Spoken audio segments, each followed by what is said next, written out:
اعوذ باللہ من الشیطان الرجیم بسم اللہ الرحمن الرحیم۔ سب ویڈیو دیکھنے اور سننے والوں کو السلام علیکم۔ ہمارے چینل کے پیارے ویورز، آج ہم تلاوت کریں گے سورہ رات کی آیت نمبر 23 اور 24، یعنی کہ آیت نمبر 23 اینڈ 24 انشاءاللہ تلاوت کریں گے ترجمہ کے ساتھ اور تفسیر کے ساتھ۔ تو چلیں شروع کرتے ہیں آج کا سبق، لیکن شروع کرنے سے پہلے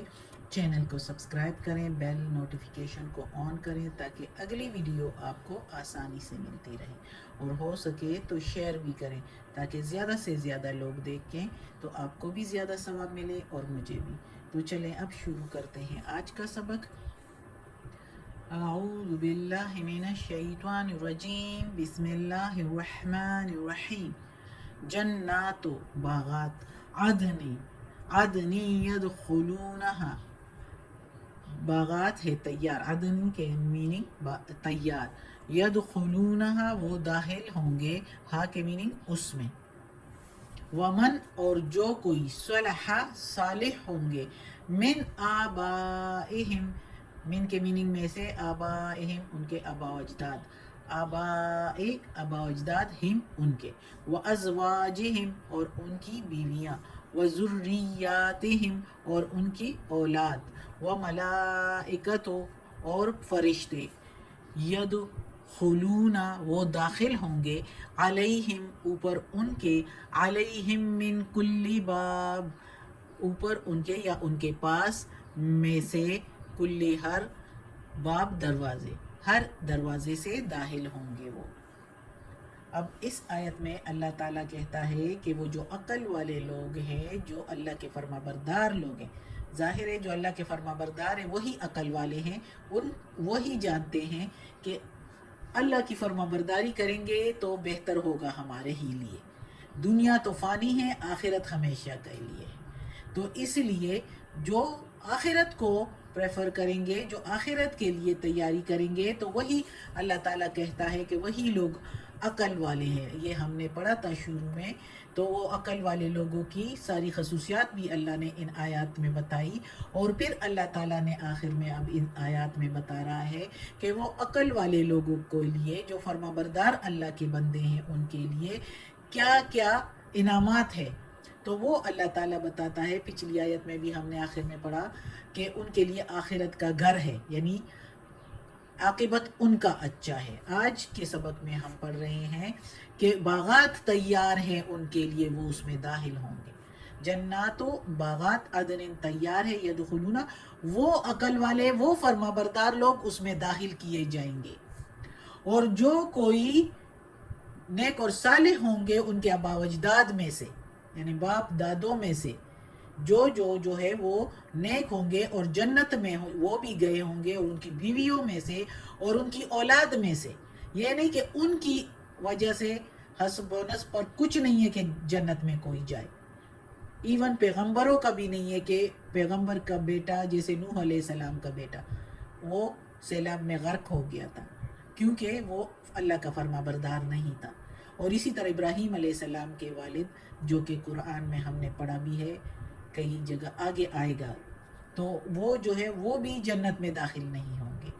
حسب و نسب پر نہیں ہے، اپنے اعمال پر ہے۔ جو اچھے اعمال کرے گا، جو نیک بندہ ہوگا، تو وہ جنت میں داخل ہوگا۔ اس لیے ادھر یہ باقاعدہ لکھا ہوا ہے، اللہ تعالیٰ نے بتایا ہوا ہے کہ جو کوئی صالح ہوگا ان کے آبا و اجداد میں سے، ان کی بیویوں میں سے اور ان کی اولاد میں سے جو صالح ہوں گے، صالح ہوں گے، تو وہ اور فرشتے وہ داخل ہوں گے ان کے پاس ہر ایک دروازے سے۔ اب صحیح احادیث میں ہے کہ جنت کے 8 دروازے ہیں، اور انہی دروازوں سے یہ جو ہے دروازے، جو اللہ تعالیٰ نے کہا ہے کہ صحیح حدیث میں ہے کہ جنت کے 8 دروازے ہیں، اور فرشتے ان دروازوں سے جنتیوں کے پاس آئیں گے اور تحفے تحائف پیش کریں گے۔ احادیث میں یہ بھی ہے کہ اللہ تعالیٰ کے بندوں میں سے سب سے پہلے فقراء اور مہاجرین جنت میں داخل ہوں گے، جو سختیوں اور لڑائیوں میں سینہ تان کر کھڑے ہوتے ہیں اور ہر وقت اللہ کی رضا کے لیے، لڑائی جہاد کے لیے تیار رہتے ہیں، جو حکم ان کو ملتا ہے اس کی تعمیل کے لیے ہر وقت تیار رہتے ہیں، اور ان کی دنیاوی حاجتیں اور دل کے ارمان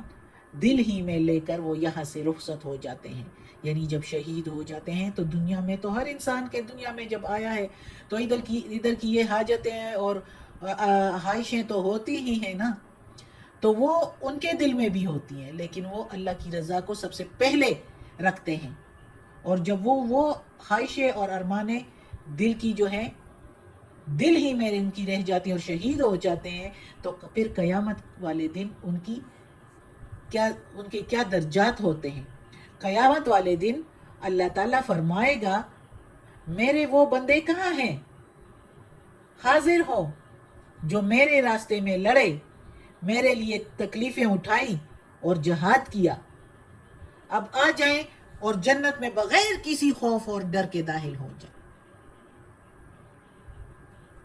تو یہ وہ بندے اللہ تعالیٰ کے فرما بردار بندے بغیر خوف اور ڈر کے وہ جنت میں داخل ہوں گے، اور پھر ہر دروازے سے ان کے جو لوگ جنت میں موجود ہوں گے وہ بھی اگر نیک ہوں، ان کے رشتہ داروں میں جو بھی قرابت والوں میں، تو وہ بھی اس کے پاس آئیں گے، اور فرشتے بھی اور تحفے تحائف لے کر آئیں گے۔ اور اگلی آیت میں ہے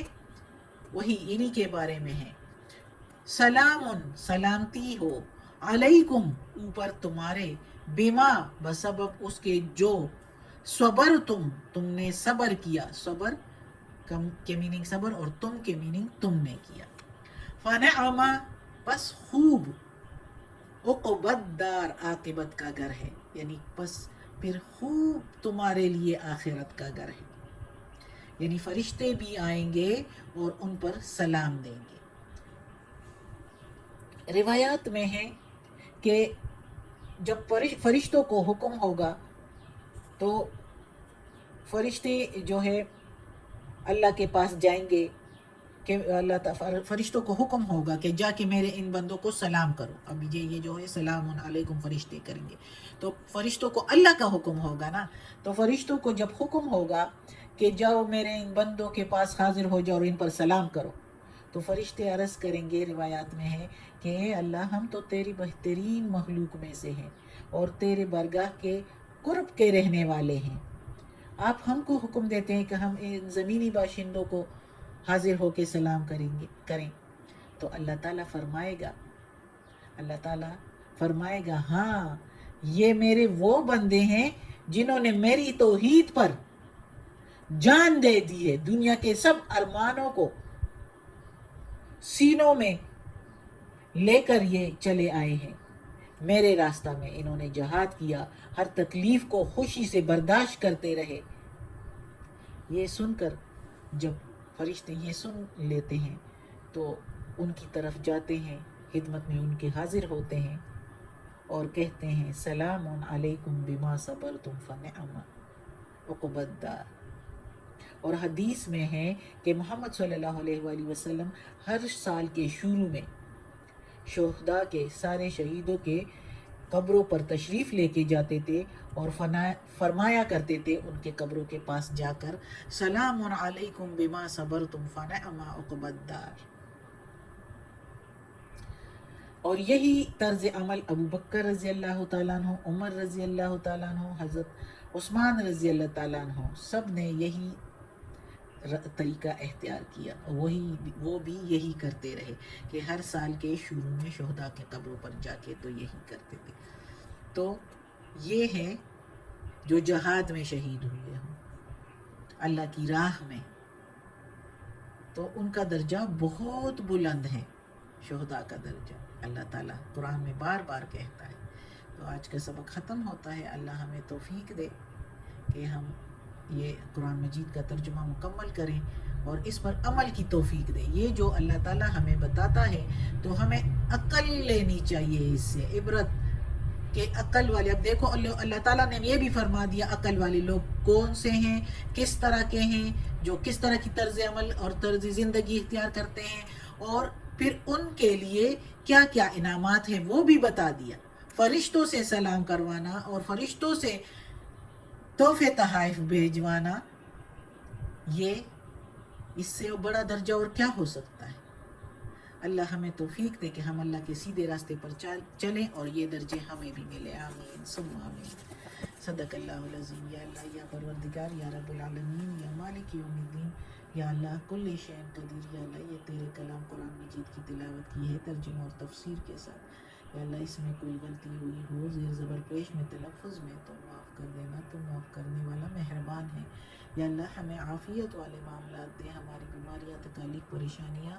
اور برائیاں ہم سے دور کر دیں، اور یا اللہ ہمیں اپنے نیک اور صالح لوگوں میں شامل کر دیں، آمین ثم آمین۔